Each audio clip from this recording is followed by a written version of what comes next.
Hello everyone, before we begin this Doctor Who review this week, I thought I'd like to just mention a couple things. First of all, if you weren't already aware, linked in the comment section below and the description, we have a podcast that comes out every week, and I am uploading 50-minute-ish long Doctor Who reviews there every week of the episodes that are coming out. So you'll get my initial reactions on Sundays, and then a full, almost hour-long breakdown of my thoughts and theories every Wednesday. So be sure to check those out. There's already 2 episodes up there for the last 2 weeks' episodes. So definitely check that out. And the other thing is we have just recently revamped the Patreon page. So if you fancy helping support the channel and myself as a content creator, creating better content, better and more often Doctor Who content as well, please do consider to check that link in the description below, patreon.com/gbsheard. And for as little as £1 a month, you can help support the channel and, again, help me make better content more frequently, etc. So, yeah, anyway, let's get on to the actual video. Oh, God, that was an episode, wasn't it? Once Upon Time, Episode 3, Chapter 3 of Doctor Who Flux Series 13. I am really confused with this one because it's such a hard episode to talk about. Because on one hand, I'm a huge fan of lore and Doctor Who canon and stuff being played around with and messed with. And that's not a lot of people would agree with that, but I love it. Any stuff with Joe Martin's Doctor and the Division and all, it is just music to my ears. That being said, on the other hand, I also like a good story, and I have to kind of judge it critically, and I'm struggling after just watching it the once to really judge both at the same time, because there's so much going on in this episode, and I love it, a lot of it, but I really don't know 100% how I feel about this episode, so I'm definitely going to give it a rewatch before I do my Wednesday more in-depth review. However, there's no way to really start this off, so let's just generally ramble about what I liked and what I didn't like. The story concept, I think, worked very well. I love the idea of everyone falling through their own time streams and unlocking stories. Almost straight away, when the Doctor showed up in the darker coat, everyone's dressed as the Division, they're all talking differently, and I just straight away, I was like, that's Joe Martin's Doctor. That's going to be Joe Martin's Doctor. And when obviously said there was a dog, it wasn't confirmed who Yaz and Vinder were, in those Division sequences. My personal theory is that it's Lee and Gat from Fugitive of the Judoon. It would make the most sense. Lee especially, since he's supposed to be Joe Martin's Doctor's companion. But yeah, should we just talk about the individual sequences? I guess we'll talk about the Doctor's previous past thing with Swarm and the Zor with the whole Temple of Atropos thing. I thought that was brilliant. I love seeing the behind like that sort of history stuff.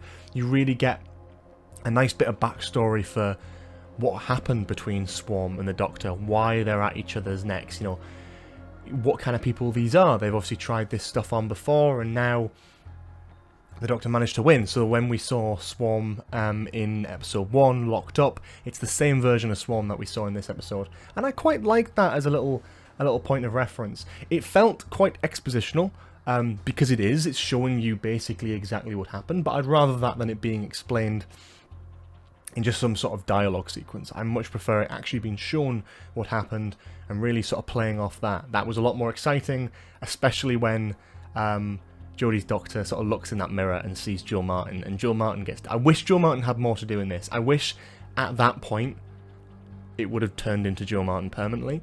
That would have been great. I mean, obviously I love Jodie's Doctor, but like, I was so excited the second that happened. I was losing my mind. I kind of hope she'd come back this series in some capacity, and I hope that's not it. I don't think it will be, since the Doctor seems adamant to find out more about her past. But working out Carvanista's part of that team as well was very interesting, that not only is he a Division operative, but he also worked very closely with the Doctor. I thought that was very interesting. And yeah, I think the guy who played Old Swarm did a good job, because it's not the same guy, it's not Sam Spruill. There's 2 different actors, which again does imply kind of some sort of regeneration thing going on there. But yeah, no, I quite like that. And yeah, interesting stuff. There was a lot going on there, and I need a bit more time to break it down, but generally I like that story. I loved Yazza's stuff in the past with the police car and all that sort of thing. Dan's stuff was great. Vinder's story was really good. I don't think I can really say any more without going into characters. So let's talk about characters. Jodie Whittaker, or the Doctor in this one. I think Jodie Whittaker did really good in this. I think she did a fantastic job in this episode. You know, again, like, stepping it up. I like, you know, Jodie's at her best when she's playing the Doctor, when she's angry and emotional and, like, really kind of lashing out. That's when I really like Jodie's performance. I think that's when she excels the most, to be honest. Obviously, personal opinion or whatever, but I think that works the most for me. She really got a lot to do with this, being almost like the narrator throughout most of the episode, appearing in Dan's timelines, Yazza's timelines, not Vinder's, which I really liked, because obviously she hadn't met Vinder yet, so I quite liked that there was a bit of breathing room there. But the bits that Jodie did appear in were either really well handled, or just funny, like Jodie's comedic stuff. Like when Jodie was the policewoman in the car, and just waffling on about something like Satsumas and that, I thought that was a nice touch. I thought it was nice to see Jodie try something a bit different in Doctor Who. So that was fun. But yeah, no complaints from me here. You know, I really liked her performance in this. It was really solid.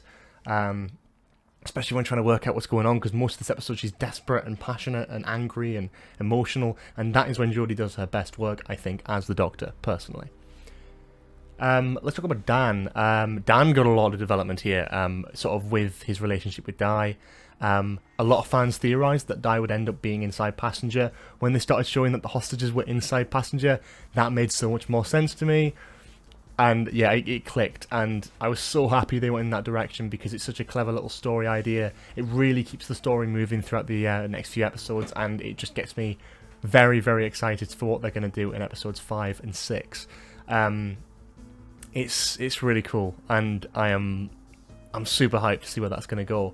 Gives the companion not just a huge amount of development, but actually gives them something to chase after, a reason to travel with the Doctor even still, beyond just fun. Because usually a companion joins the TARDIS because, like, oh, we can go in time and space. This time it's like the Doctor is just panicking. There's so much to do, so much falling apart. She needs to hold it all together. Dan's coming along because it's a personal story now. It's his, you know, best mate or potential love interest who's there, and, you know, they need that. So yeah, no, it's really, really solid stuff. I like what they did with Dan in this. The humour was still there in parts, but not as much. It was a lot more focus on like the actual just personal side of that story, which I really liked, opposed to last week. So yeah, that was great. Talking about Yaz, I think Yaz did a great job in this episode. Mandip Gill, obviously fantastic, as always. Given a lot more to do. I like the interactions between her and her sister. I like the scenes with her and the Weeping Angels. I like the fact that they're almost focusing the Weeping Angels on Yaz a little bit. I just really like that. It gave me flashbacks to, like, Amy from Series 5 and stuff, with her personal connection to the Weeping Angels. I love seeing that, and it made me quite excited for what's to come next week.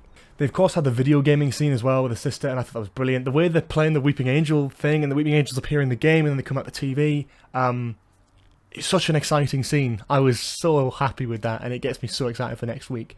But yeah, no, all of Yazza's scenes, all of Yazza's story and all that sort of thing, I thought it fleshes her out a bit more, and I really liked that. The angel chasing her through our time stream, I wish we'd got more of that, but there's only so much you can do. This was a shorter episode, though. You know, it was only about 50 minutes, opposed to being an hour long like last time. It was more to the length of episode 1.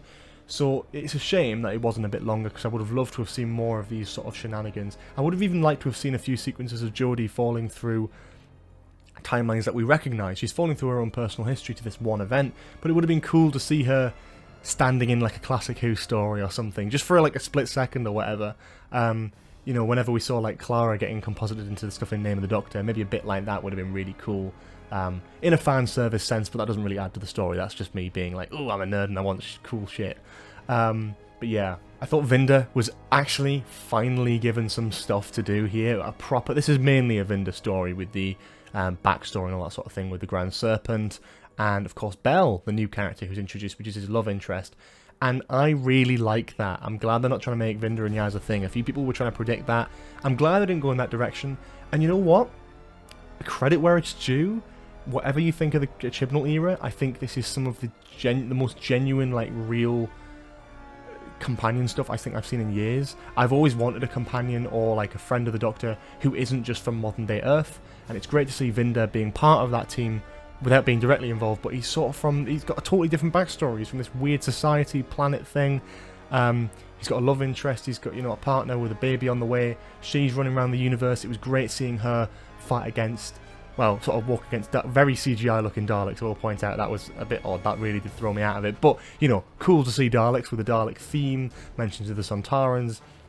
The cyber fleet was really cool to see, and you know, there's a lot of musical cues in this. Sega Nakanola did a fantastic job incorporating stuff like the Lighthouse theme from Fugitive to Dune, Cybermen theme, Dalek theme, Sontaran theme. It included loads of different things in here, even stuff from the Timeless Children when Jodie's like working out her past. I thought that was really cool to see.